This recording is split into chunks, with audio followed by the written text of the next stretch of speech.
Ukrainian sanctions, Ukrainian kinetic sanctions, are having a pronounced effect on Russia. We're going to talk about that in this video. We're going to talk about this with this conversation that Maluk is having with Zelensky and other things that Zelensky's saying. We're going to start here. Euromaidan Press. Ukraine calls it kinetic sanctions. 160 drone and missile strikes on Russian refineries that slashed oil production. And so, yeah, that's what we're talking about. Here is the head of, Maluk is a guy behind Operation Spiderweb. You remember that? And he's in charge of this whole side of security for the Ukrainian armed forces. Since the beginning of the year, there have been nearly 160 successful strikes on Russian oil production and refining facilities. For September and October of this year alone, there were 20 facilities targeted, including 6 refineries, 2 oil terminals, 3 oil depots, and 9 pumping stations. Like, that's not nothing. That's a lot. What has this led to? It's caused a shortage of over 20% in the domestic market and a 30% downtime of refining capacity. So what that means is 37% of Russian oil refining ability is offline, right, at this point.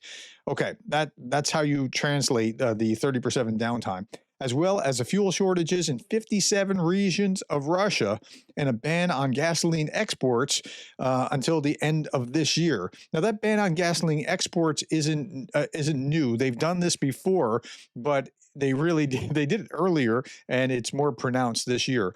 Oil production and refining account for 90% of the budget of the Russian Ministry of Defense. Maybe it's not 90%, but oil production is and oil and gas is like 30% of Russia's overall budget. So, yeah, it's gonna hurt them quite a bit. Said since the start of the year, Ukraine's SBU has carried out over 160 successful strikes, and then said Ukraine has destroyed 48% of Russia's Panzer air defense systems. That's pretty impressive.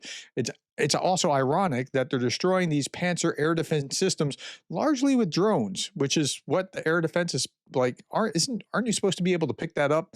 Anyway, according to SBU Chief Vasily Maluk, despite producing around 30 per year, Russia is losing them faster than it can replace them, these air defense systems. And they're being very intentional about that, especially in Crimea.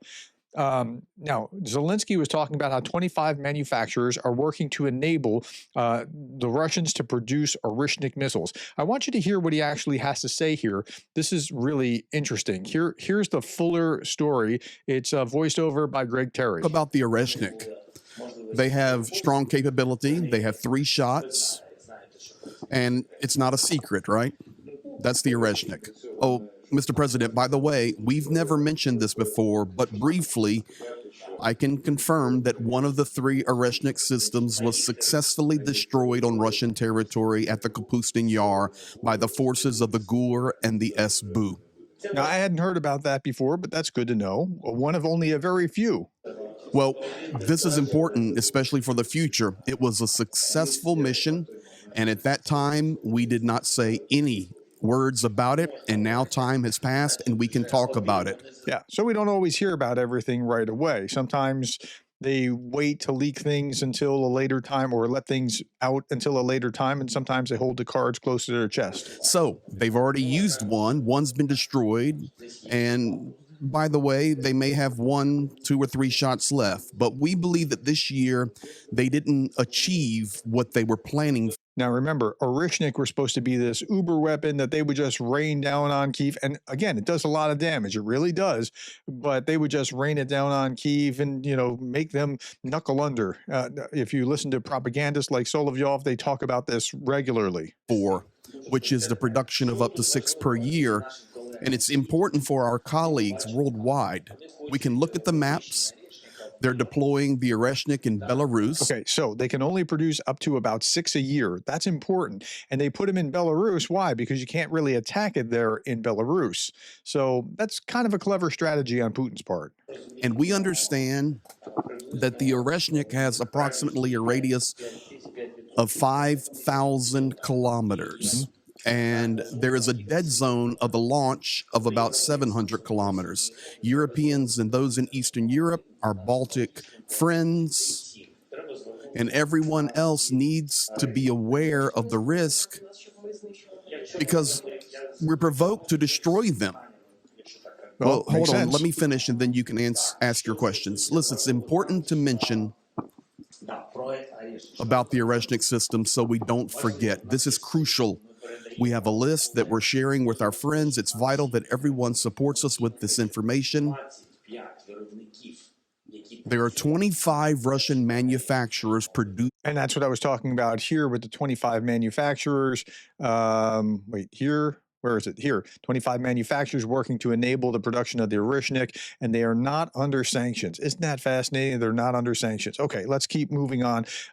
Russian propagandists, meanwhile, complain that Russia hasn't found a way to produce lots of things that it cannot get due to sanctions. It says, it seems to me that despite all the successes, we still haven't done nearly enough in this area over the past 4 years. Okay, he says import substitution has in many ways turned us into just constantly buying and buying and buying. But I don't know how, for example, in my own industry, there's nothing domestic in it, and there has nothing appeared in 4 years, absolutely nothing.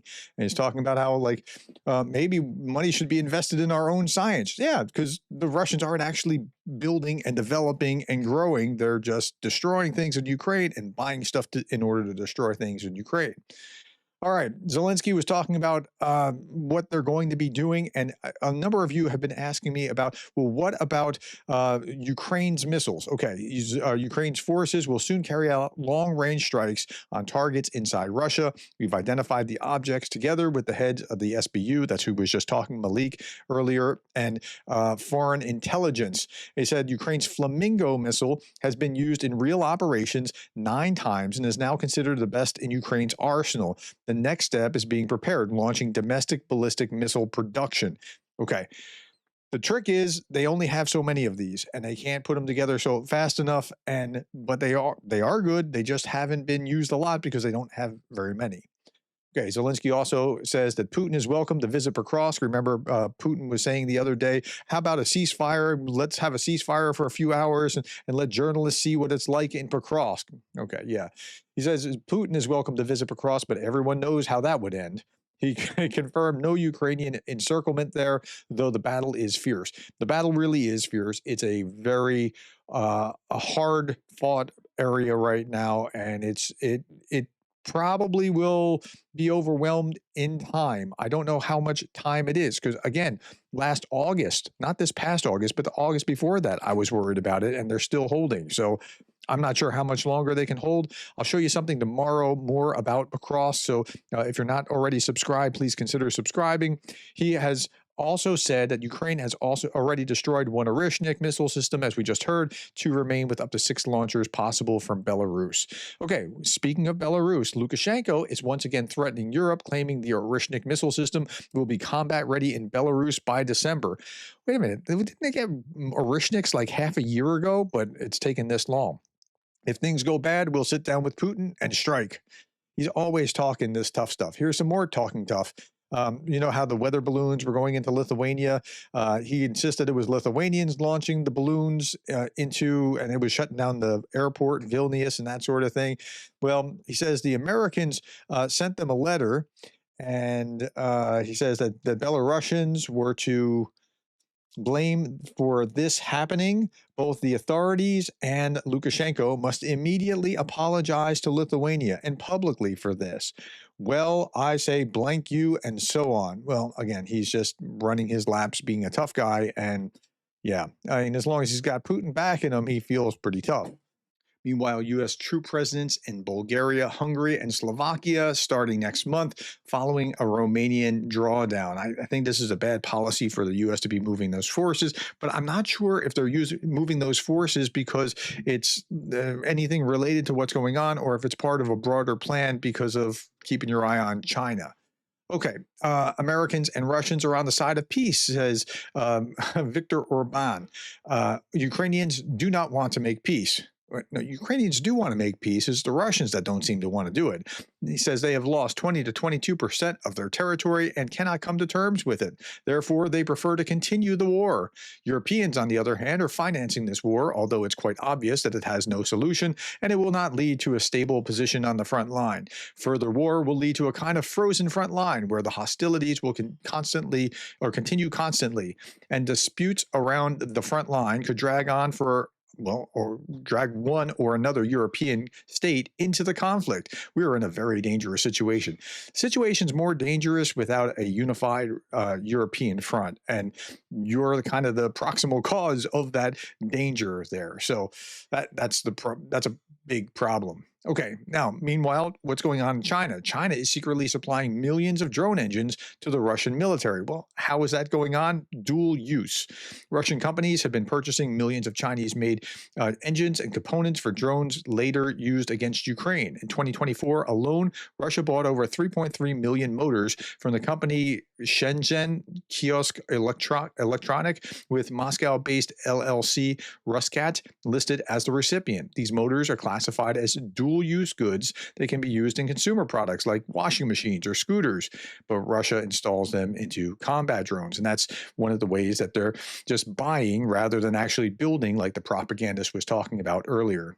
There's also a new report that's saying that Beijing is supplying Iran with key materials to rebuild its missile stockpile. So these things are all connected between Iran and Russia, and even like Venezuela. And I'll do another video about Venezuela, and things look like they're about to cook off there shortly. Here's an interesting article. Trump officials move to military bases after Charlie Kirk's assassination. This is according to The Atlantic. Following the killing of conservative activist Charlie Kirk, several senior Trump administration officials have temporarily left their homes and relocated to military bases near Washington. Among them are Secretary of State Marco Rubio and Defense Secretary Pete Hegseth. Now, that's interesting because it's telling you something about the mentality of those in Trump's inner circle, thinking like they have to do that for security reasons. At least 6 high-ranking officials are currently housed on military installations. Rubio and Hegseth are staying in the general's quarters at Fort McNair. So, yeah, how about that? All right.